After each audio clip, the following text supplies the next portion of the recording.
जय हिंद दोस्तों। देखो, आज हम राजस्थान का भूगोल स्टार्ट कर रहे हैं। वैसे राजस्थान के भूगोल में बहुत सारी चीज़ें हैं। मैं राजस्थान के भूगोल के बारे में आपको जितनी भी बातें हैं वो सारी की सारी डिटेल से बताऊंगा, एक एक टॉपिक वाइज। तो मैं सबसे पहले आपको ये बताऊंगा कि राजस्थान के भूगोल का हमें अध्ययन किस प्रकार से करना है। तो देखो, स्टार्ट करते हैं। हम बात करेंगे राजस्थान की। राजस्थान के भूगोल को स्टार्ट करने से पहले ये देखेंगे कि भूगोल में इसमें से क्या क्या पढ़ना है। देखो, मैं आपको एक बार अभी भी बता देता हूं, आपको केवल एक टॉपिक अच्छे से पढ़ लेना है, कोई सा भी। जैसे मान लेना आपने पढ़ लिया भौतिक प्रदेश, ठीक है। तो भौतिक प्रदेश, राजस्थान में 4 भौतिक प्रदेश पाए जाते हैं। 4 भौतिक प्रदेश स्थित है। एक का नाम है मरुस्थल, इसके अलावा अरावली और हाड़ौती, इसके अलावा पूर्वी मैदान। ये 4 राजस्थान के भौतिक प्रदेश है। तो देखो, अगर इन चारों भौतिक प्रदेशों को आपने डिटेल से अच्छे से पढ़ लिया है, समझ ना मेरी बात को, तो आपको किसी एक या दो को, जैसे मान लेना आपने हाड़ौती के पठार को पढ़ लिया है, हाड़ौती के पठार को पढ़ते, जैसे हाड़ौती के पठार में पठार, अब ये पठार है। पठार किस मिट्टी का निर्माण होता है? काली मृदा। पठार पढ़ते हैं आपने ना, किसका अध्ययन हो गया अपने आप ही? मृदा का। जैसे आपने मृदा, काली मृदा पढ़ी, काली मृदा पढ़ते आपको पता है काली मृदा में कौन कौन सी फसलें सबसे ज्यादा होती हैं।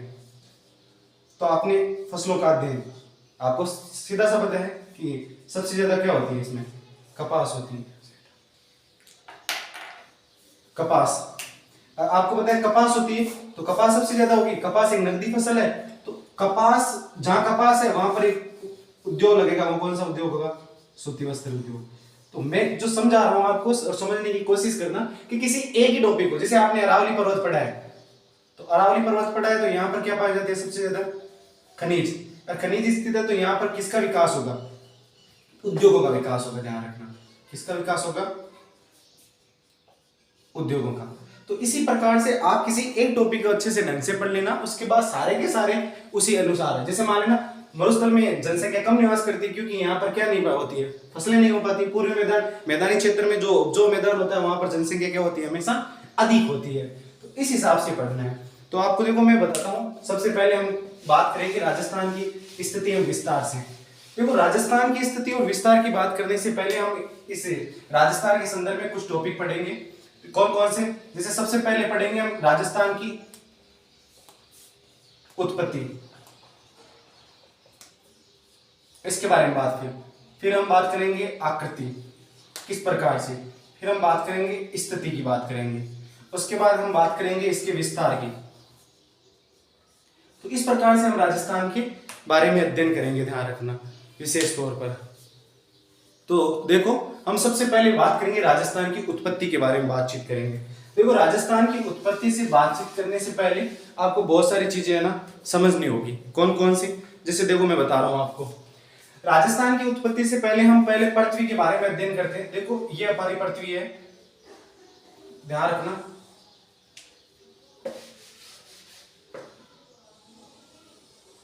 ये पृथ्वी है। पृथ्वी प्रारंभ में आग का गोला था, आपको पता है। पृथ्वी अभी जो मैंने बना रखा है गोला, वैसे पृथ्वी है नहीं है। पृथ्वी की जो आकृति होती है वो इस प्रकार से होती है, जिसको हम जियोड कहते हैं, हिंदी में भूभाग कहा जाता है। तो देखो, ये पृथ्वी है। पृथ्वी के प्रारंभ में इस पर 2 भाग थे। एक भाग था स्थल भाग, जिसको पेंजिया कहा जाता था। एक भाग था जलीय भाग, जिसको पेनथालासा कहा जाता था। पेनथालासा। देखो, प्लेट विवर्तनिक सिद्धांत अल्फ्रेड वेगनर का, मैं उनके बारे में फिजिकल ज्योग्राफी पढ़ाऊंगा, तब आपको उसके बारे में विशेष तो बताऊंगा। प्लेटों के टकराने या प्लेटों की वजह से इस पेंजिया में ना क्या हो गए थे? इसमें टुकड़े हो गए थे। तो यानी इस पेंजिया के 2 पार्ट हो गए थे, ध्यान रखना। कौन कौन से? जो उत्तर में स्थित भाग था उसका नाम था अंगारा लैंड, और जो दक्षिण में था उसका नाम था गोंडवाना लैंड।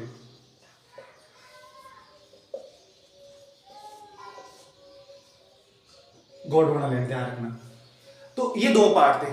अब हम बात करेंगे इनके मध्यवर्ती भाग में। मैं कह सकता हूं यहां पर मान लेना अंगारा लैंड, ये गोंडवाना लैंड। बीच वाले भाग पर एक सागर था, पेनथालासा पानी आ गया, उसको टेती सागर के नाम से जाना जाता है।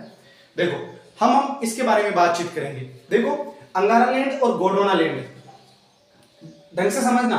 अंगारा लैंड से उत्तरी गोलार्ध के, जैसे अंगारा लैंड से कौन कौन बने हैं, तो अंगारा लैंड से याद रखना उत्तरी अमेरिका बन गया, ग्रीनलैंड बन गया, यूरोप का क्षेत्र बन गया, इसके अलावा एशिया का भाग बन गया। एशिया में भारत है उस वाले सब, इसी को मत लेना क्योंकि वो गोंडवाना लैंड के हिस्से है। गोंडवाना लैंड से दक्षिणी अमेरिका बन गया था, अफ्रीका बना था, अंटार्कटिका बन गया था। इसके अलावा अपना भारत कौन सा भारत, प्रायद्वीपीय भारत,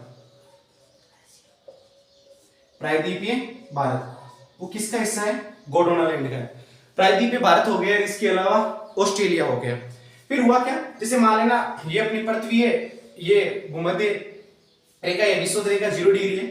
पहले भारत यहां था इस प्रकार से, फिर भारत उत्तरी पूर्वी दिशा की ओर खिसक गया। कौन से थे, उत्तरी पूर्वी दिशा की ओर, और भारत है ना यहां स्थित हो गया वर्तमान में उत्तरी गोलार्ध में। आप देखो, अब देखो राजस्थान, राजस्थान किसका हिस्सा है, तो राजस्थान ध्यान रखना गोंडवाना लैंड का हिस्सा है। इसे आपको है ना दोहरा देता हूं। देखो हमारी पृथ्वी में उसको पूरी डिटेल से बता देता हूं। अब एक ब्रह्मांड है, ब्रह्मांड में बहुत सारी आकाश गंगाएं पाई जाती है, यानी तारों के समूहों को आकाश गंगा कहा जाता है। उनमें से एक आकाश गंगा, अरबों आकाश गंगाएं हैं। तो उन अरबों आकाश गंगा में एक आकाश गंगा हमारी कौन है, मंदाकिनी है, जिसको मिल्की वे कहा जाता है। उस मंदाकिनी में अरबों तारे हैं, उन अरबों तारों में से एक तारा है हमारा जिसका नाम है सूर्य।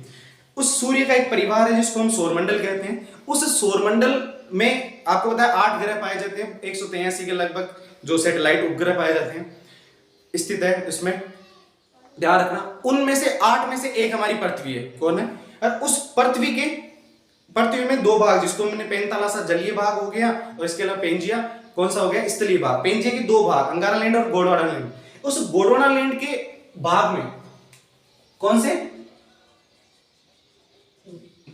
गोंडवाना लैंड, इस गोंडवाना लैंड से कौन बना है अपना, राजस्थान। इसी से कौन कौन सा बना है, एक तो पर्वतीय क्षेत्र जिसे हम अरावली कह सकते हैं, एक पठारी क्षेत्र जिसको हाड़ौती का पठार कहते हैं हम।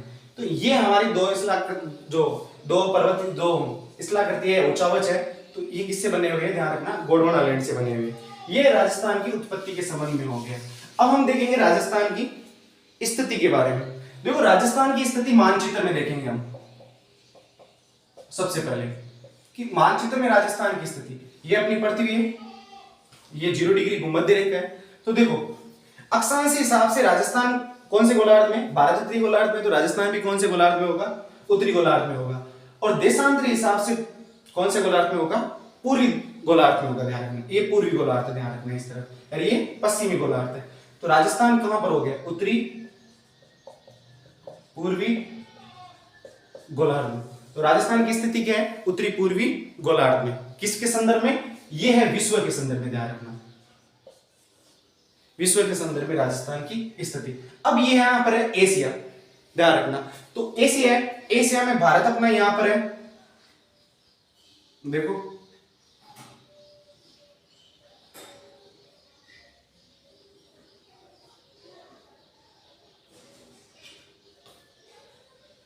ये अपना, और यहां राजस्थान। तो ये हो गया दक्षिण और ये हो गया कौन सा, पश्चिम।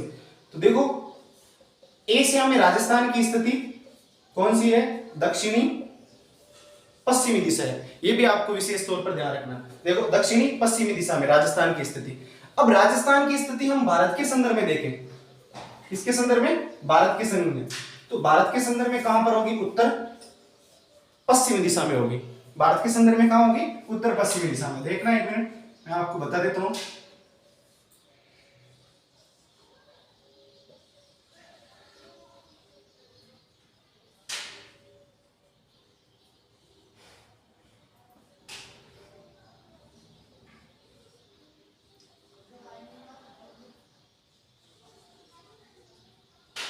ये देखो ये हो गई उत्तर, ये हो गई पश्चिम। तो यहां पर अपना राजस्थान प्यारा सा, तो राजस्थान की स्थिति होगी ना उत्तरी पश्चिमी दिशा में होगी। तो ये आपको याद रखना इसके संदर्भ में। अब देखो मैं यहाँ पर आपको बहुत कुछ बताने वाला हूं, तो उनको ना आप एक एक देखना, वापस देखना। उत्तरी पूर्वी गोलार्ध में स्थित है अपना राजस्थान, विश्व के संदर्भ में ध्यान रखना, एशिया के संदर्भ में दक्षिणी पश्चिमी दिशा में, और भारत के संदर्भ में उत्तरी पश्चिमी दिशा में राजस्थान है। अब हम बात करते हैं राजस्थान के अक्षांशीय व देशांतरी विस्तार के बारे में बातचीत करेंगे, राजस्थान के अक्षांश और देशांतरी विस्तार में। तो सबसे पहले देखो,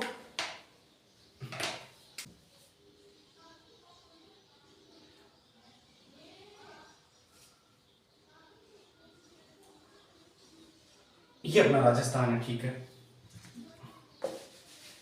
अब राजस्थान को तो ये देखो, हम बात करते हैं राजस्थान के अक्षांशीय में देशांतरी विस्तार। मैंने आपको पहले ही बता दिया अक्षांश क्या होता है और देशांतर क्या होता है।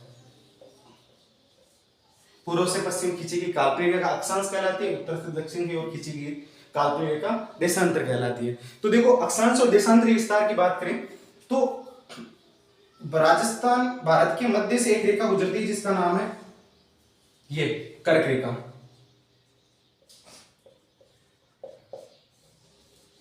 तो राजस्थान की स्थिति कर्क रेखा के उत्तर में है, यानी राजस्थान, संपूर्ण राजस्थान उपोष्ण कटिबंधीय है, छोटा सा हिस्सा छोड़ देना जो उष्ण कटिबंधीय क्षेत्र के अंतर्गत आता है। तो राजस्थान की अक्षांशीय स्थिति की बात करें तो देखो 23 डिग्री 3 मिनट उत्तरी अक्षांश, आपको मैंने पहले बता दिया उत्तरी गोलार्ध में है, तो यहां पर क्या आएगा, उत्तरी अक्षांश आएगा। कितना है, 23 डिग्री 3 मिनट। 23 डिग्री 3 मिनट से लेकर, आपको विशेष तौर पर ये याद रखना, 23 डिग्री 3 मिनट से लेकर 30 डिग्री 12 मिनट उत्तरी अक्षांश, ये राजस्थान का अक्षांशीय विस्तार है, ध्यान रखना।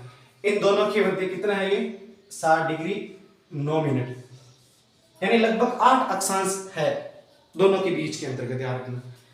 अब देखो, देशांतरी विस्तार की बात करें तो याद रखना, राजस्थान का जो देशांतरी विस्तार है उसको आप विशेष तौर पर ध्यान रखना, ये 59 डिग्री, ध्यान रखना 3 मिनट, या मैं कह सकता हूं 30 मिनट है, ये 3 मिनट या 30 मिनट देख लेना, पूर्वी देशांतर।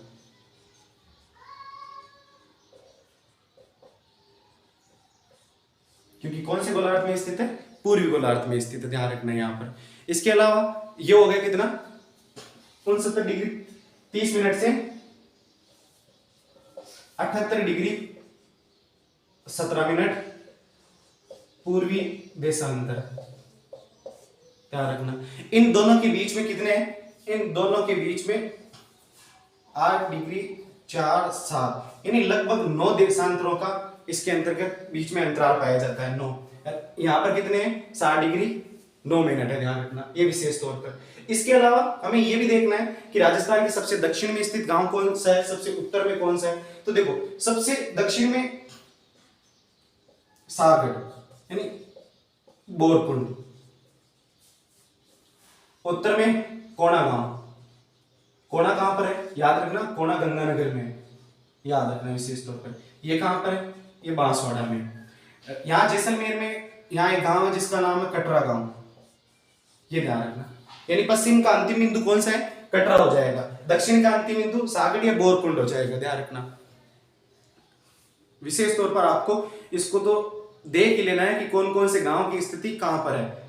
ये इसके अलावा बोरकुंड हो जाएगा, ये उत्तर में कौन सा हो जाएगा, कोणा, पश्चिम में कटरा हो जाएगा, और यहाँ हो जाएगा सिलाना, है कहां ये, धौलपुर में। तो आपको अब तक मैंने क्या बताया था, राजस्थान का अक्षांशीय विस्तार 23 डिग्री 3 मिनट उत्तरी अक्षांश से लेकर कितना, 30 डिग्री 12 मिनट उत्तरी अक्षांश के।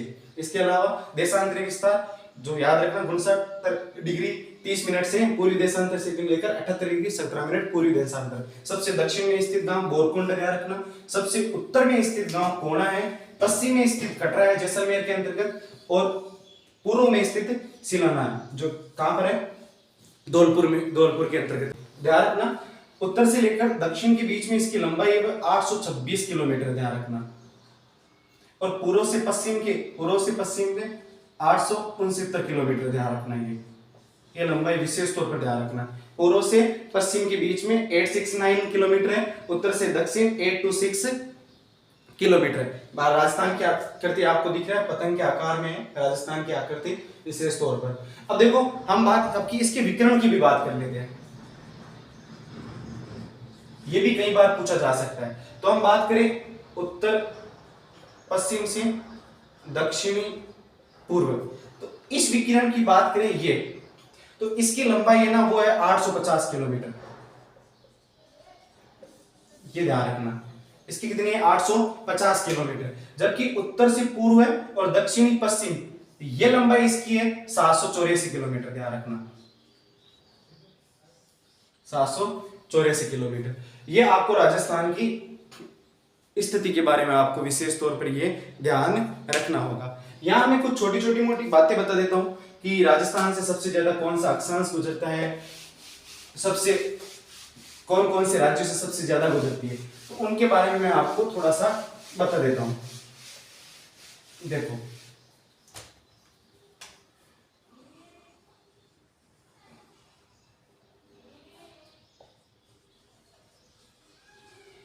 ये अपना राजस्थान है। तो इस राजस्थान की हम बात करें तो देखो राजस्थान के जो सबसे मध्यवर्ती अक्षांश है, सबसे मध्यवर्ती अक्षांश वह 27 डिग्री उत्तरी अक्षांश, 27 डिग्री उत्तरी अक्षांश जो राजस्थान के सबसे मध्य से होकर गुजरता है। राजस्थान में सर्वाधिक जिलों से गुजरने वाले अक्षांश रेखा 25 डिग्री उत्तरी अक्षांश, ध्यान रखना। राजस्थान के सर्वाधिक जिलों से गुजरने वाली रेखा का नाम कौन सी अक्षांश रेखा है? 25 डिग्री उत्तरी अक्षांश है। राजस्थान में एक ही जिले से गुजरने वाला देशांतर, तो ये याद रखना यहां पर है 70 डिग्री पूर्वी देशांतर जो जैसलमेर से गुजरता है, ये याद रखना। इसके अलावा अपने धौलपुर से एक देशांतर गुजरता है, वो 78 डिग्री पूर्वी देशांतर, वो अकेले केवल धौलपुर जिले से गुजरता है। और यहाँ कौन गुजरता है? 70 डिग्री पूर्वी देशांतर वो केवल जैसलमेर से, जबकि 78 डिग्री कहां से गुजरती है देशांतर रेखा? धौलपुर से। ये भी आपको विशेष तौर पर ध्यान रखना है। इसके अलावा सर्वाधिक देशांतर गुजरने वाला जो जिला है वो जैसलमेर है, यह आपको ध्यान रखना है। सर्वाधिक जिलों से गुजरने वाला जिला कौन सा है? देशांतर रेखा सर्वाधिक कहां से, कौन से जिले से गुजरती है? जैसलमेर से गुजरती है। अब देखो, अब हम बात करते हैं राजस्थान के क्षेत्रफल की। देखो सबसे पहले बात करें क्षेत्रफल। संपूर्ण पृथ्वी का क्षेत्रफल है 51 करोड़। उस 51 करोड़ में से भारत का क्षेत्रफल है 32,87,263 वर्ग किलोमीटर। उसके बाद में हम इसमें बात करें, इसमें राजस्थान का क्षेत्रफल है 3,42,239 वर्ग किलोमीटर,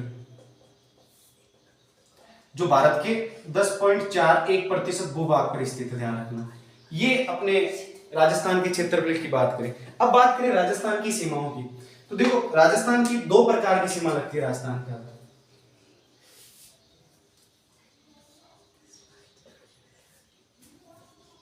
सीमा रेखा, राजस्थान विशेष तो ध्यान रखना, स्थलीय सीमा लगती है, जलीय सीमा नहीं लगती है। स्थलीय सीमा को दो भागों में बांट देंगे।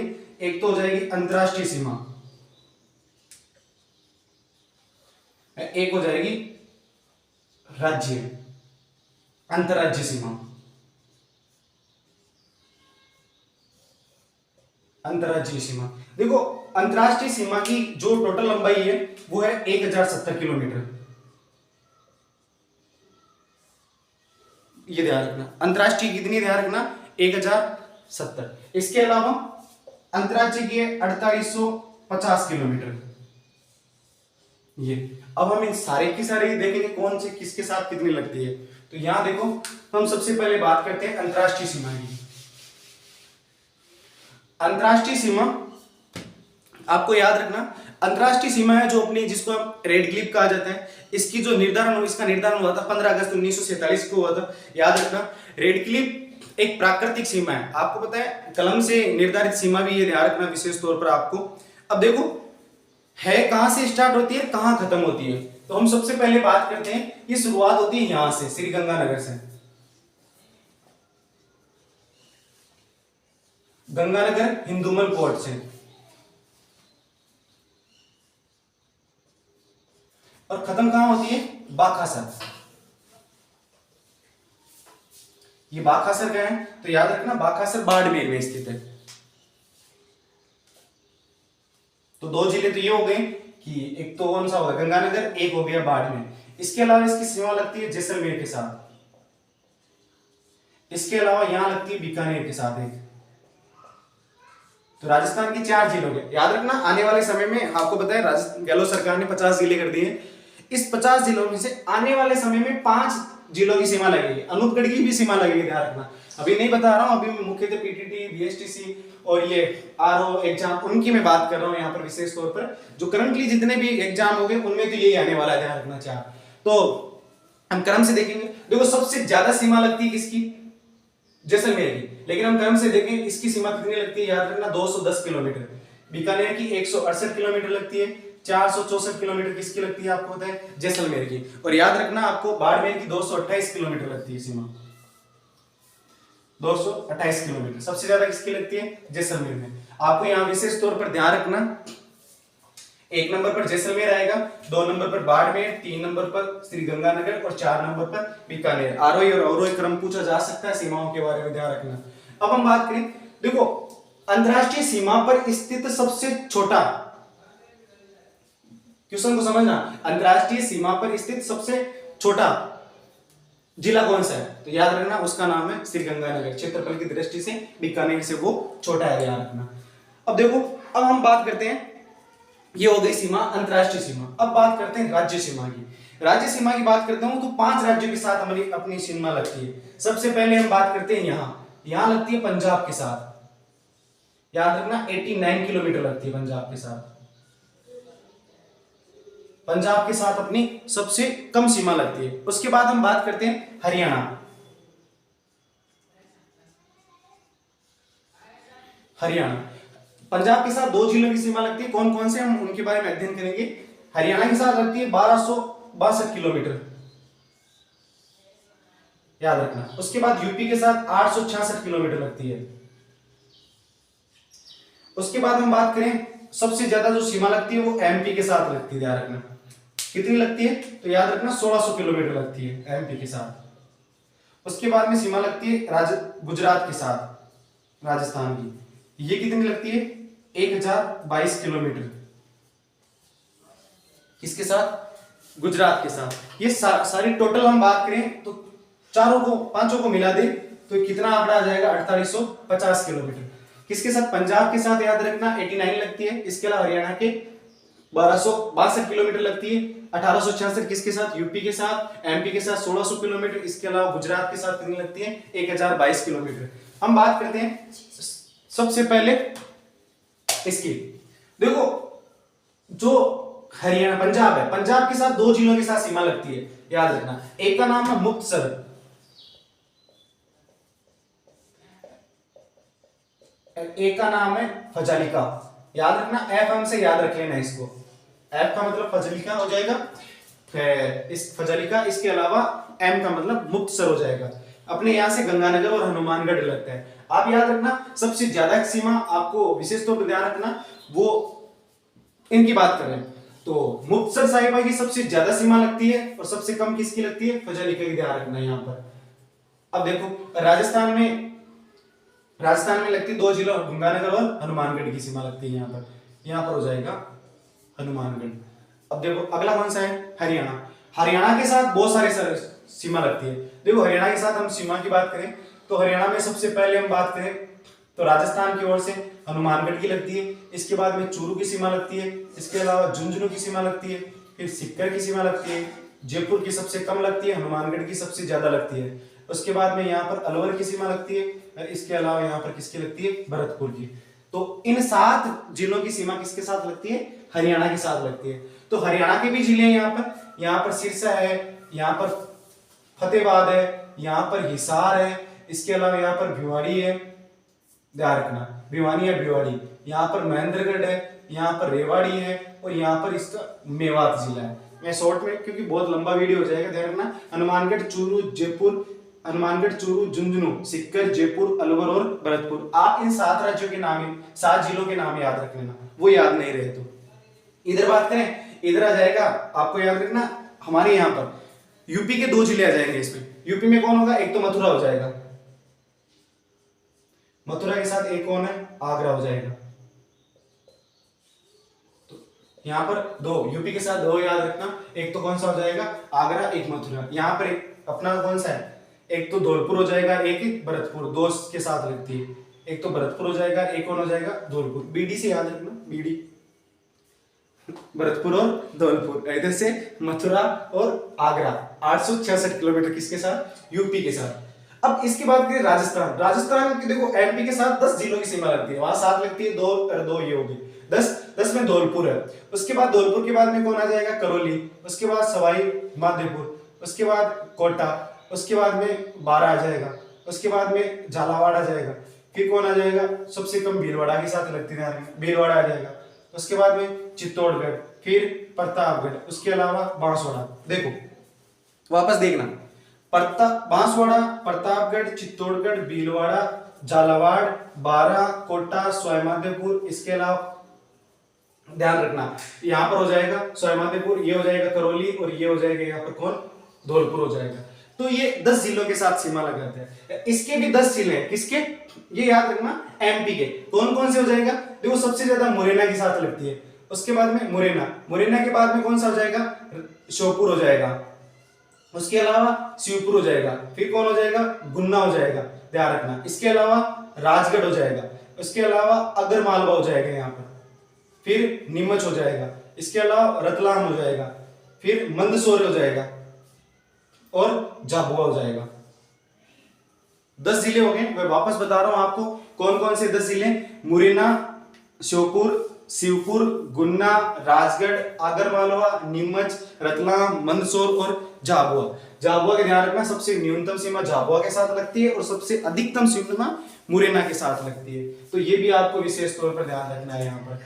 अब बात करते हैं अपने गुजरात के साथ सीमा। तो गुजरात में आप देख लो सबसे कम लगती है बाड़मेर की, उसके बाद में आ जाएगा जालोर, उसके बाद में आ जाएगा सिरोही, उसके बाद में हम बात करें यहाँ पर तो उदयपुर आ जाएगा, फिर डूंगरपुर, इसके अलावा बांसवाड़ा।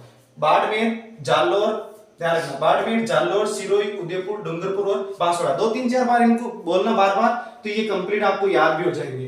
तो अपने गुजरात की तरफ से कौन कौन से हैं, कच्छ हो जाएगा, बनासकांठा हो जाएगा, ध्यान रखना, साबरकांठा हो जाएगा, इसके अलावा अरावली हो जाएगा, महिसागर हो जाएगा और दाहोद हो जाएगा। दाहोद, महिसागर, अरावली, साबरकांठा, बनासकांठा और कच्छ, ये प्रमुख क्या हो जाएंगे, यहाँ पर जिले हो जाएंगे। तो ये आपको विशेष तौर पर याद रखें किसके साथ किसकी सबसे ज्यादा सीमा लगती है। याद रखना पाकिस्तान के 2 राज्यों के साथ सीमा लगती है भारत के राजस्थान राज्य कौन कौन से हैं आप ध्यान रखना। पाकिस्तान में 4 ही प्रांत है, एक कौन सा है, एक तो हो जाएगा खैबर पख्तून, एक कौन सा है, इसके अलावा सिंध है, बलूचिस्तान है और पंजाब है। तो ये आपको राजस्थान के संदर्भ में मोटी मोटी जानकारी आपको मैंने बता दी। देख लेना आपको 2-3 बार इस वीडियो को। धन्यवाद, जय हिंद।